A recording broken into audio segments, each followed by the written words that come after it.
please welcome back to the stage Dr. Janendra Renka.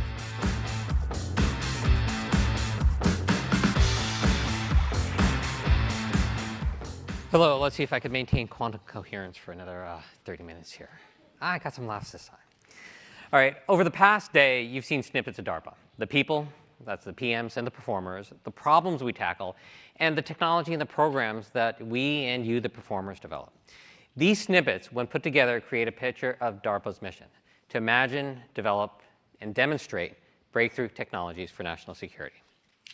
From the internet to vaccines, we make pivotal early-stage investments that change not only the Department of Defense, but the world. Imagine the internet, all the way from the internet to the mRNA vaccines. And notice I said develop and demonstrate. That's kind of key to who we are. We are a projects-based agency. We take an idea from an initial concept, from that initial spark, all the way to a prototype demonstration, so we could show the world what is possible.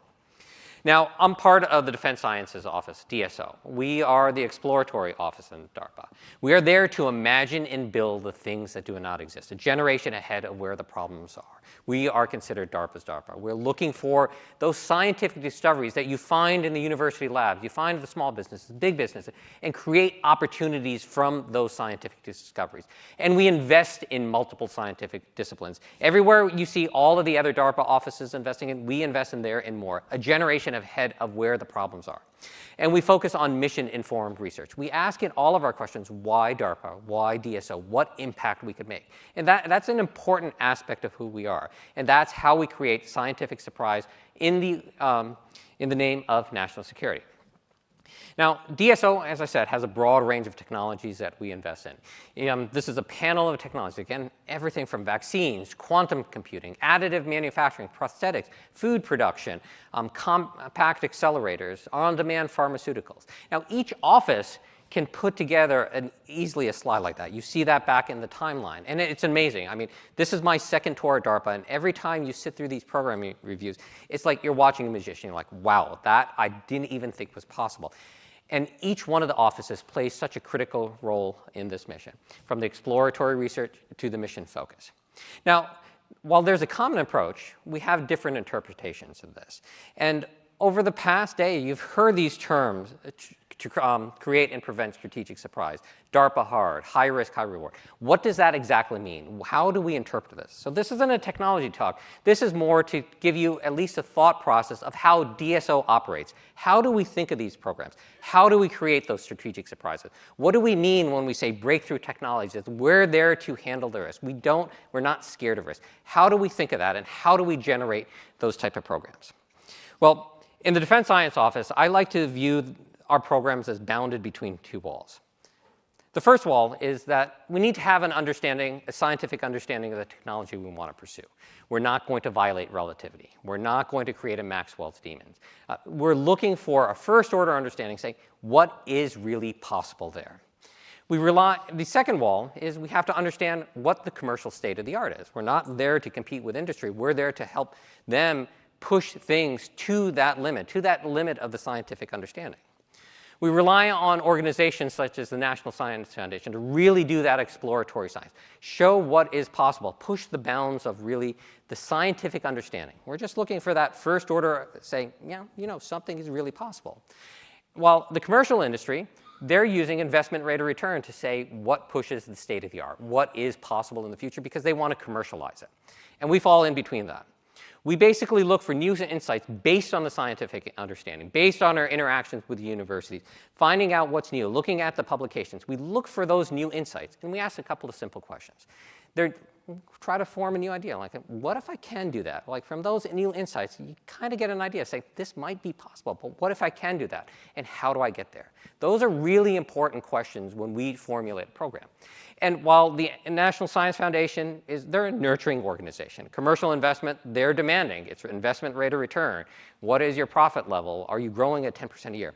We consider ourselves impatient research. Why? We're willing to take the risk. We're willing to push for these breakthrough technologies, but we have to have a defined goal of what difference does it make.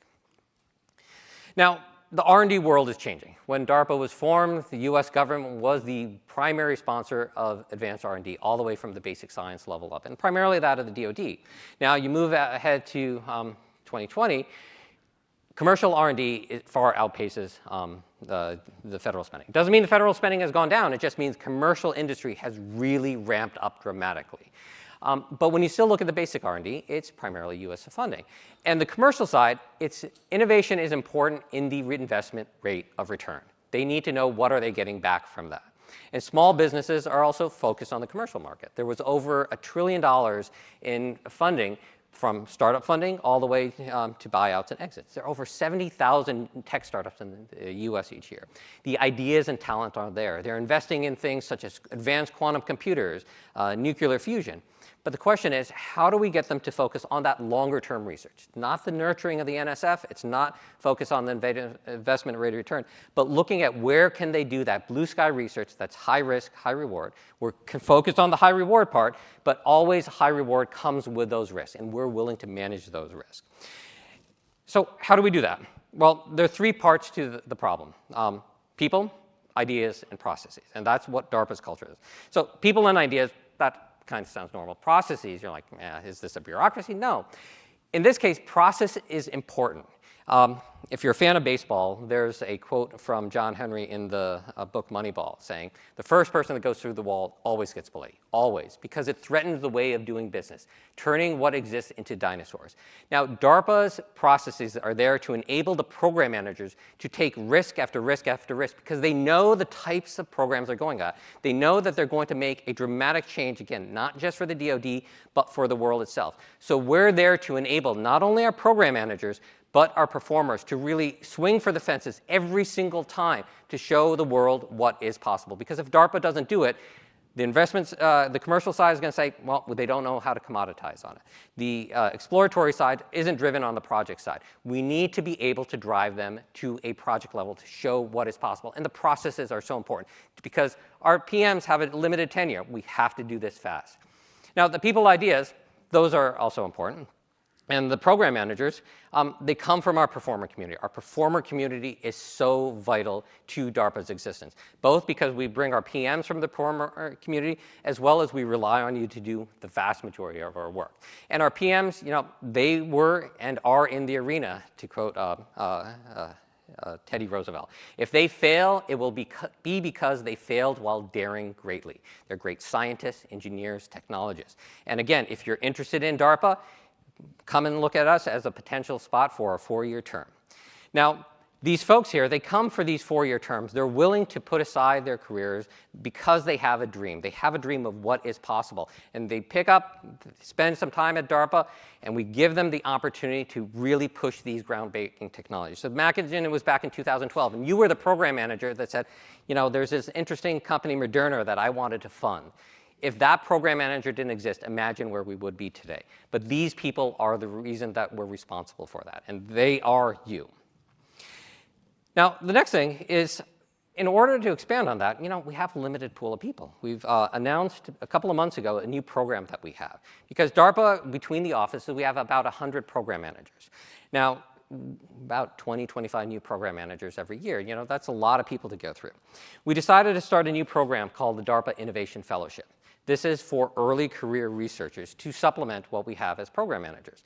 This is a 2-year fellowship for early career scientists, people with PhDs within the past 5 years, and they're going to be responsible for developing and managing a portfolio of high-impact exploratory efforts. It's not a short PM tour. It's not an internship under a PM.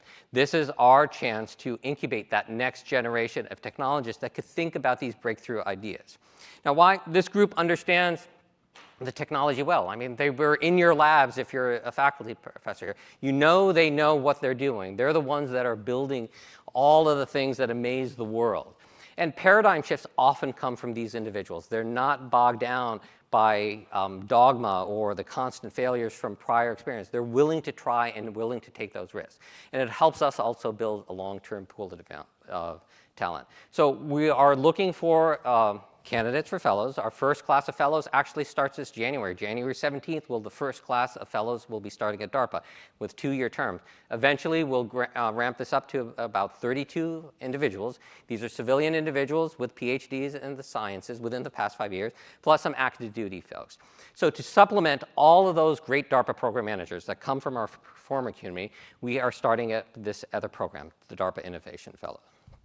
So we have people there. We have the program managers, and we have the new fellowship program. And again, if you know individuals that be interested, please send them our way. Now, the second thing is ideas. You know, we're an organization that focuses on ideas. There are lots of ideas in the world. How do we find those innovative ideas? How do we find those innovative ideas, then refine them to those truly great ideas? There are lots of ideas, and we try and invest in the best that we have that have national security implications. And we do this through multiple methods. We have 6 different offices in DARPA, and we have tools. We have full-scale programs. We issue solicitations on, hey, this is a specific idea I want to go after. Here are the metrics, and we look for proposals from the performer community. These are large-scale, really tough efforts. If you've ever worked on a DARPA program, you know it's going to be one of the toughest things you do, but when you're successful, it's just phenomenally amazing. And we have smaller scale efforts. We call them seedlings.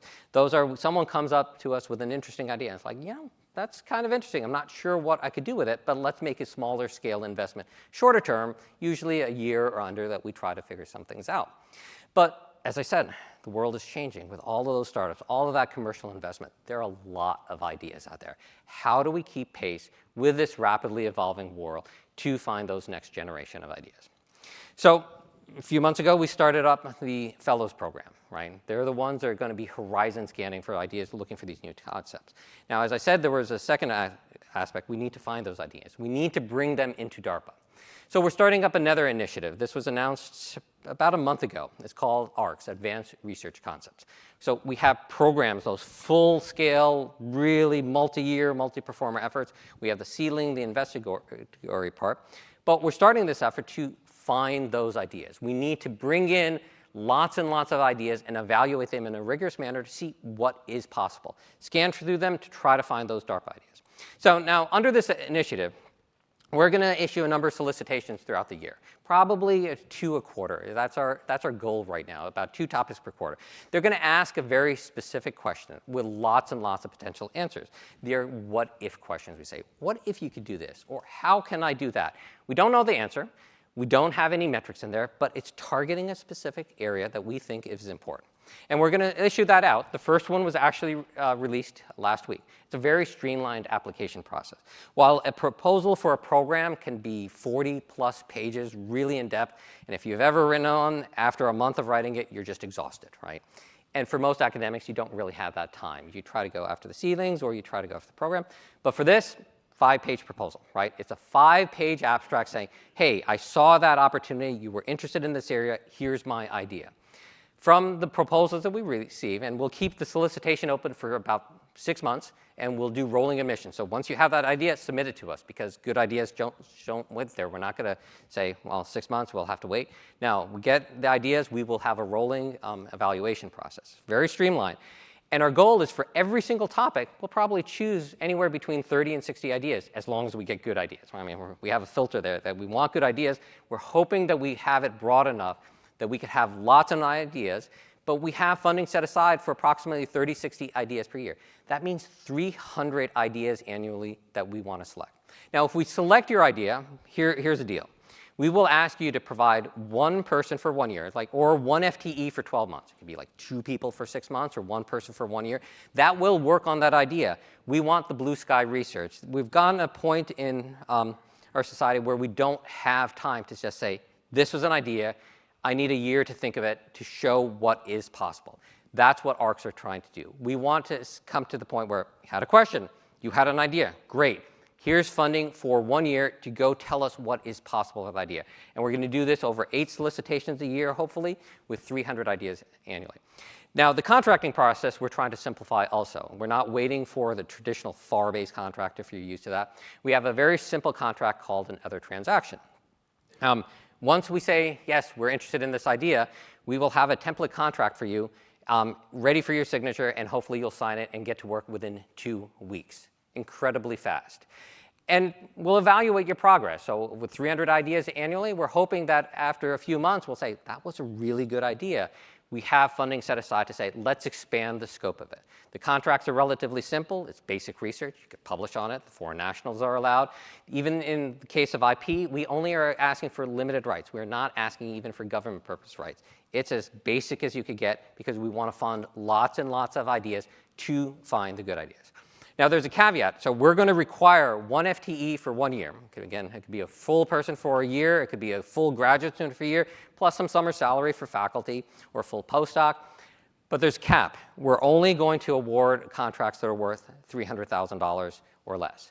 So if you're a grad student like a UCSD, a grad student plus some summer salary, it'll probably be like 100 and 120K. You fall well within that.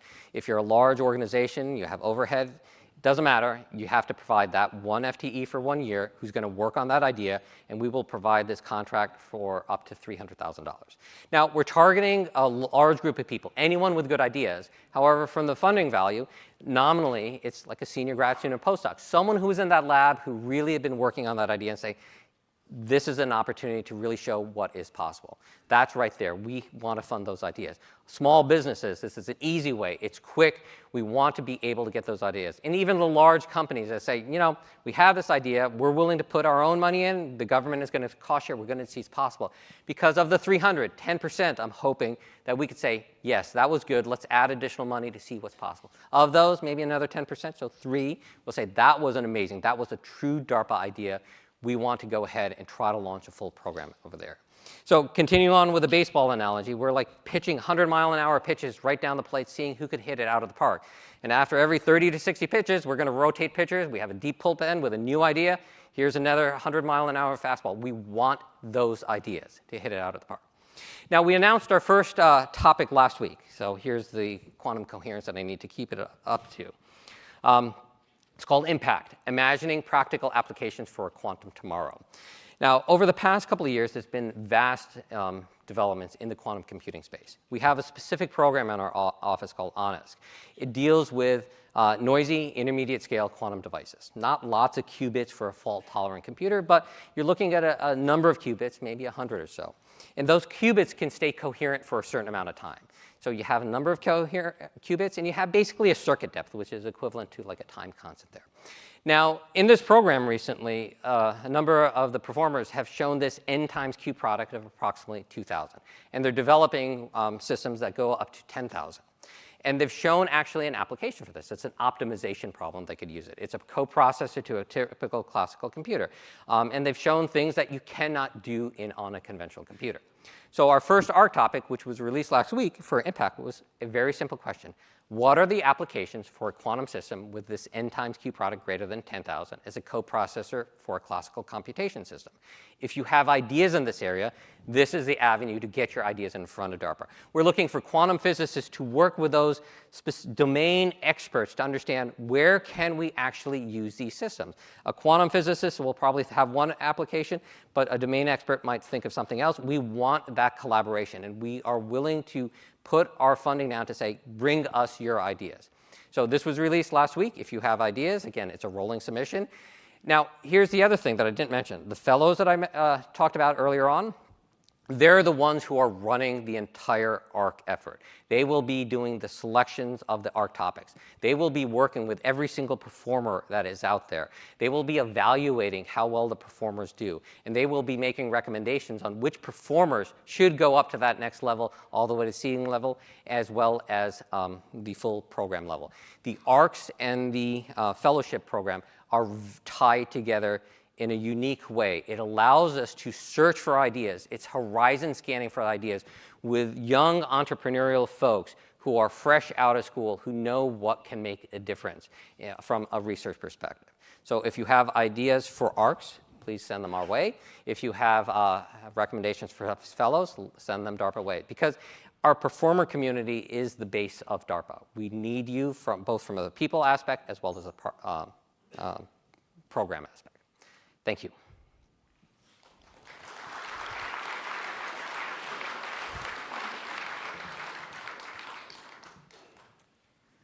Hello again.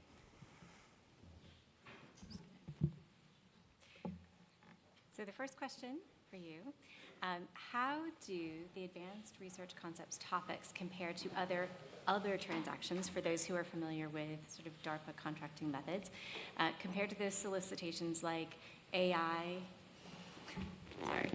explorations and disruptioneering opportunities, or to seedling efforts?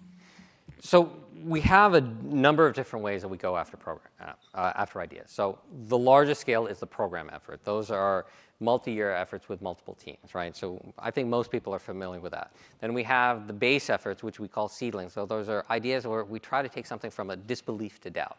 We have a number of other tools at DARPA. One is called AIEs, Artificial Intelligence Exploration. There's another one called Disruptioning Opportunities. Those are meant for those where we think there's something there that we want to get a quick answer. We don't exactly know what also. They're typically for 18 months, up to $1 million in funding. We issue out a solicitation. It's only open for 30 days. They select a number of performers. And we get them on contract within another 60 days after that. They're quickly meant to do a large number of seedlings all at once. But the thing is 30 days. So if you see an AIE or an ARC disruptioneering opportunities, you have 30 days to be creative and think of an idea. What this is looking at is for the ARCs is a much more open saying, we want ideas. We're solely focused on ideas. We're willing to take a lot more risk because this is a small amount of investment.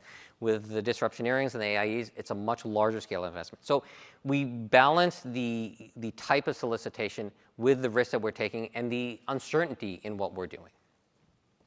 Okay, thank you. The next question, I think it might be helpful for you to provide just another, maybe go through the separation between the Innovation Fellowship and the ARC, the Advanced Research Concepts, again, just so to make sure people are aware. The question is the ARC funding only for senior grad students or postdocs?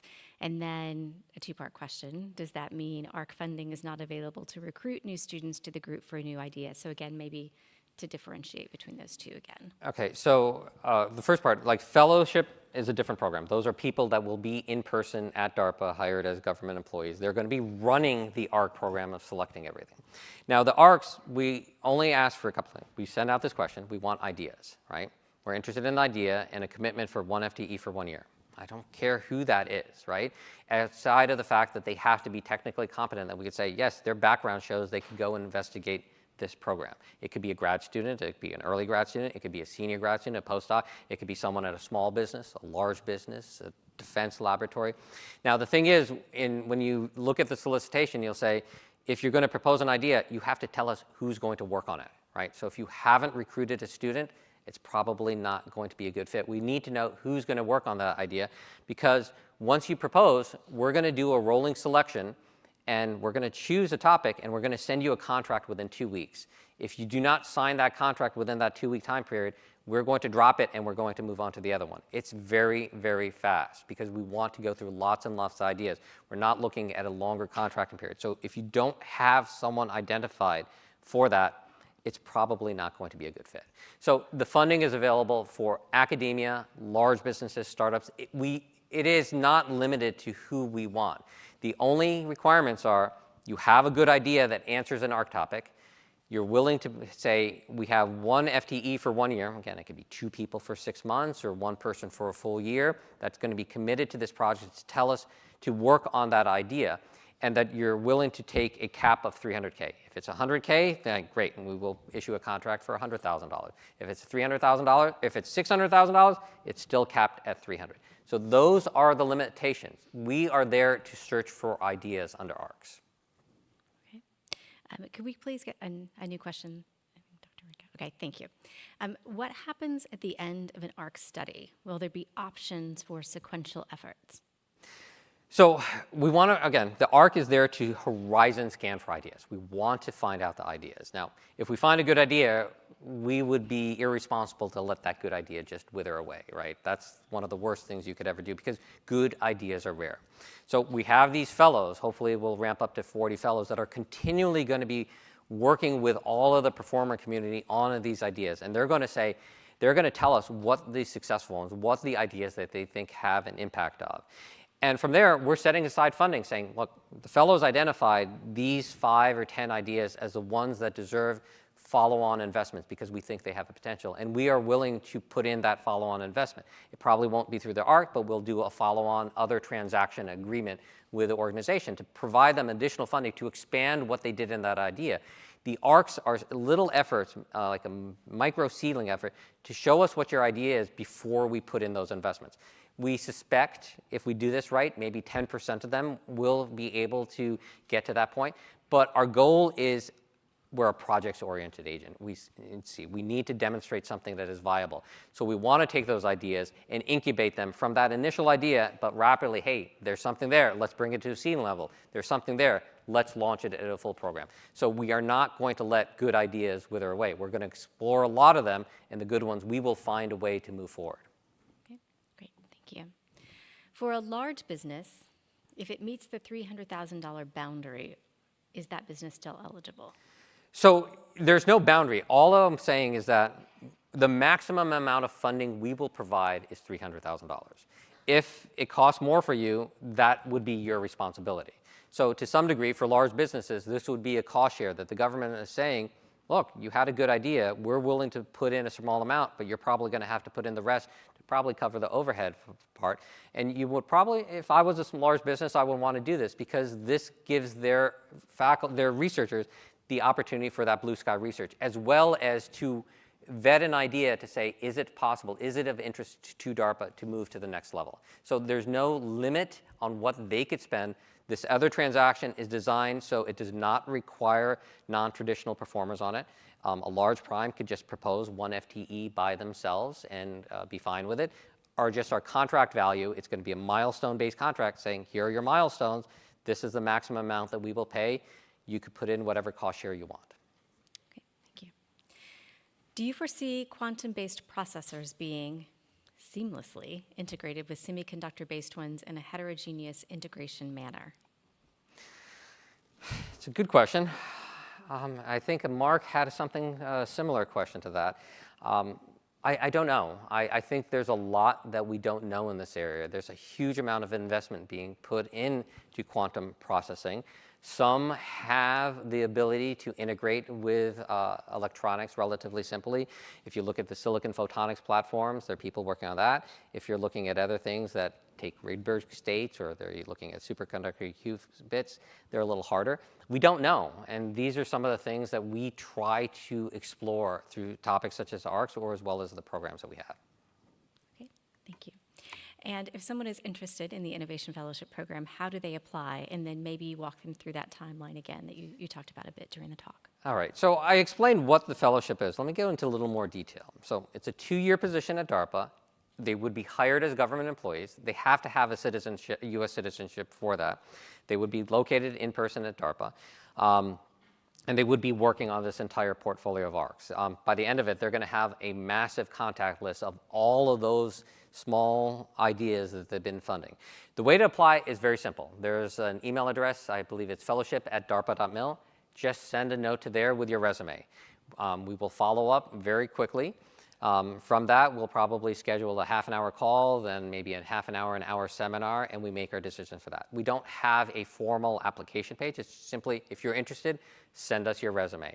Because just like good ideas are difficult to find, good people are difficult to find. And it's a very seamless process. So for the next question, you answered this somewhat. You mentioned that they would have to be based at DARPA, which is in the office in Arlington, Virginia.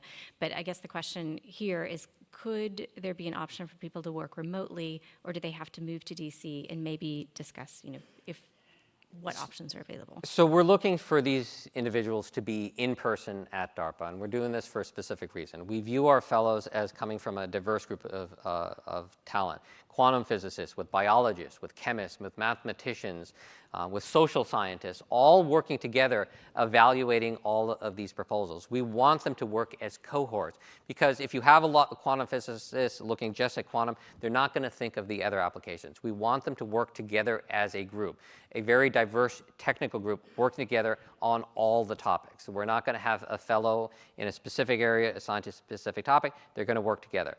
Working remotely becomes very difficult in that, especially in an early career researcher. We want to have the exposure for them of all the things that the DARPA does, all the things that the DoD does, and the way to do that is going to be in person in DC.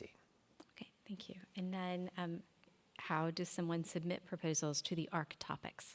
So you can do two things. First, you need to go look at the master solicitation. The ARC, there's a master solicitation that was published about a month ago that tells you what the entire process is. How do we solicit proposals? How do we evaluate proposals? The formats of the proposals. Now, based on that, we have individual topics. The first topic was released last week. So you, I believe you go to sam.gov. You could just type in DARPA. You could look for the word ARC, and it gives you very detailed instructions on how to do it. The topic itself, the solicitation for the topic is very short. It's only 3.5 pages. It asks extremely simple questions that you saw up there. The master solicitation gives you information on how to format the abstract, exactly where to submit it in. There's an online portal that you'll submit in the proposals. So it should be self-explanatory. There's also an email address on the solicitation to ask additional questions. Yeah. You can also find it via, if you just go to darpa.mil and look for opportunities, you can find all of our open options, our proposals there. For the ARC solicitation, is there any restriction to which academic institutions are eligible to apply? For instance, R1 versus R2 institutions. For those who are not as academic, it might be helpful for you to explain the R1, R2 designation as well. So first of all, there are no restrictions on who could apply, right? It's international. You could be outside the US, inside of the US. You could be an academic institution. You could be a startup in a garage, right? All we care about is the idea. So the R1 and R2 is basically a designation on the level of research that we do. Our UCSD is a powerhouse R1 institution, while you're looking at some smaller schools at R2 or R3. There's no limitation. Again, good ideas are so rare in this world. We do not want to limit who can apply.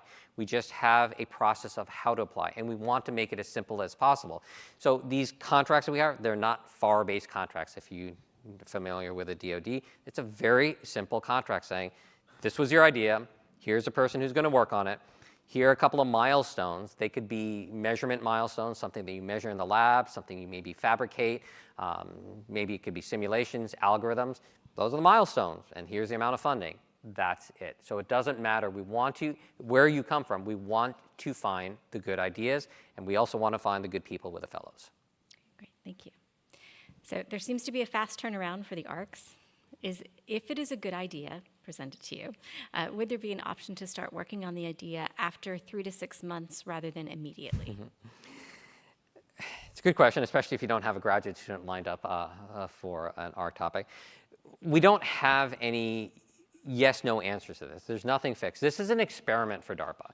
Bringing in the early faculty, or early researchers, bringing in the ideas in this. There's no yes/no answer. We try to work with our performer community to do what's best. We want to be able to do the evaluation quickly. We could probably have the contract signed quickly and maybe a delayed start. It's really open. I mean, DARPA is one of the organizations that really tries to work with the performer community and the individuals the best we can, because we're there and interested in demonstrating what is possible. A 3-month gap is not going to hurt anyone. So we will figure a way out.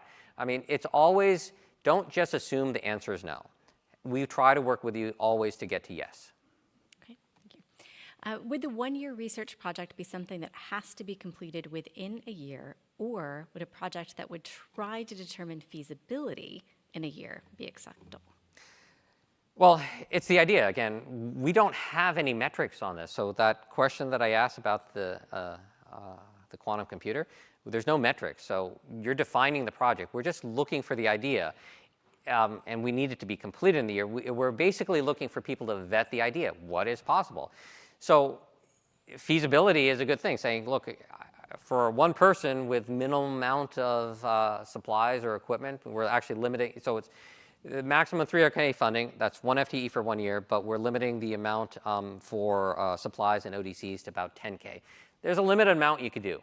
We're just saying, show us what is possible, whether it's a feasibility or you want data. That's up to you to propose, right? We just want to find the good ideas. So I'm going to emphasize that again. It's the idea that makes the difference, and the opportunity to do that blue sky research that very few people have anymore, that's saying, look, DARPA thinks the idea is good. I have a 1 year to show them what's possible. Okay. Will the fellows have access to contractor support to manage the ARC topics similar to the way program managers do now? One clarification. So I don't view fellows in the same way as what program managers are going to do. The program managers are actively working with their performers.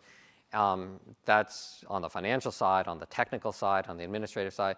The fellows are going to choose the ones that they want to fund, and they are going to work with. They're going to be basically visiting all the organizations. If they funded UCSD, a fellow might say, hey, can I be in your lab for the next week to help you with those experiments and get to the data? So they're not necessarily going to manage it as be a part of that process. So contractors support, it's a little difficult to say how that is going to play out. We view the fellows as being an important part of the process. We are pulling out the entire bureaucracy part from it. So they're not managing programs. They're being part of each one of these topics, from analyzing the data, being part in the labs. At the end, what we're expecting the fellows to do is say, they launched an art topic. Here was a state of the, they'll write a report saying, this is what the state of the art was. This is what we knew, the scientific analysis says what is possible. Here are the 30 to 60 ideas we funded, and at the end of the year, here's what we found out what is possible, an entire thesis in that area. That's the level that we want. So the fellows will be doing a lot of the work themselves because we're relying on their background, their research background, to show us what's possible. And again, it's diverse. We're looking for all different technical fields, and they were going to be working together as cohorts, and quite a large number of them. Okay. Next question, more specific to the office of which you are a director. Can you speak to the Defense Sciences Office technical focus moving forward? So as I mentioned before, we work in all areas. Where you see every single office working, we work in that and more. And we aren't specifically focused on one problem. We look at what is possible. So we have 6 different thrusts in the office. If you go to the office webpage, you'll see those generic thrusts that we have. So specific technical areas, you're trying to get insights in terms of what we're investing in. Outside of saying if it's a good idea related to national security that can make that groundbreaking change, that isn't just moving the needle, it isn't just following the technology path, but completely changing how we think and how we operate, those are the technical areas. That's literally it. The thrusts that we have that you'll find on our webpage are just ways that we organize those different technical areas. We have program managers in the quantum space. We have program managers that work on suicide prevention. We have program managers that look at night vision goggles. We have program managers that work on food production. It's everything. If you could see how it would impact national security, that's what we're interested in, and we will find a way to take those ideas forward. Okay. Back to ARC. What is the evaluation metric of success for ARC, or for one of these ARCs? And does it need to be finalized into a published paper or preliminary data? So the evaluation metric, I don't think you could look at an evaluation metric for any individual ARC. You could look at an evaluation metric for all of the topics that all of the performance we funded under a given topic. How many of those actually showed promise that we found something that we didn't know? One of the things that DARPA is always worried about is the idea we didn't fund, right? The idea that we just bypassed, the idea we just dismissed for no reason. So when I look at the importance of this, it isn't for that individual idea. It's saying we funded a large number. We cast as large of a net as we could, and we found things that we would not have found otherwise. And we do this over and over with many different topics. We want to continually search for ideas. So in my mind, at least from an office level, the evaluation metric is how many of those new ideas did I find that we would not have seen otherwise? And we found them because we kept a very streamlined process. We kept it open to look for all those different ideas. And how many of those did we translate into seedlings, and how many of those did we translate into the program? There's no requirement for publication. Again, this is our opportunity to evaluate idea. What you do with that is up to you. Okay. And we have time for one more question. How do I find DSO's current open solicitations? So there are many ways to do this. So you could go to the DARPA webpage. There's an opportunities tab. You could find it there. You could go to the DSO webpage. We have those there listed. And there's also a DSO mailing list. I believe that's on the DSO webpage. You could sign up for the mailing list, and anytime a new opportunity in DSO comes about, we send an email out to those thousands and thousands of people on that mailing list. If you're more sophisticated, you could go to sam.gov. Just go to sam.gov, search for current opportunities, type in DARPA. It will tell you everything that DARPA has published over the X number of years. And everything there is updated, including any amendments. That is probably the most official way, but everything is also published on the DARPA website. Okay, thank you. Thank you very much. And again, the performers are kind of one of the key aspects for what we do, both as bringing you in as PMs as well as engaging you on the programs. Thank you.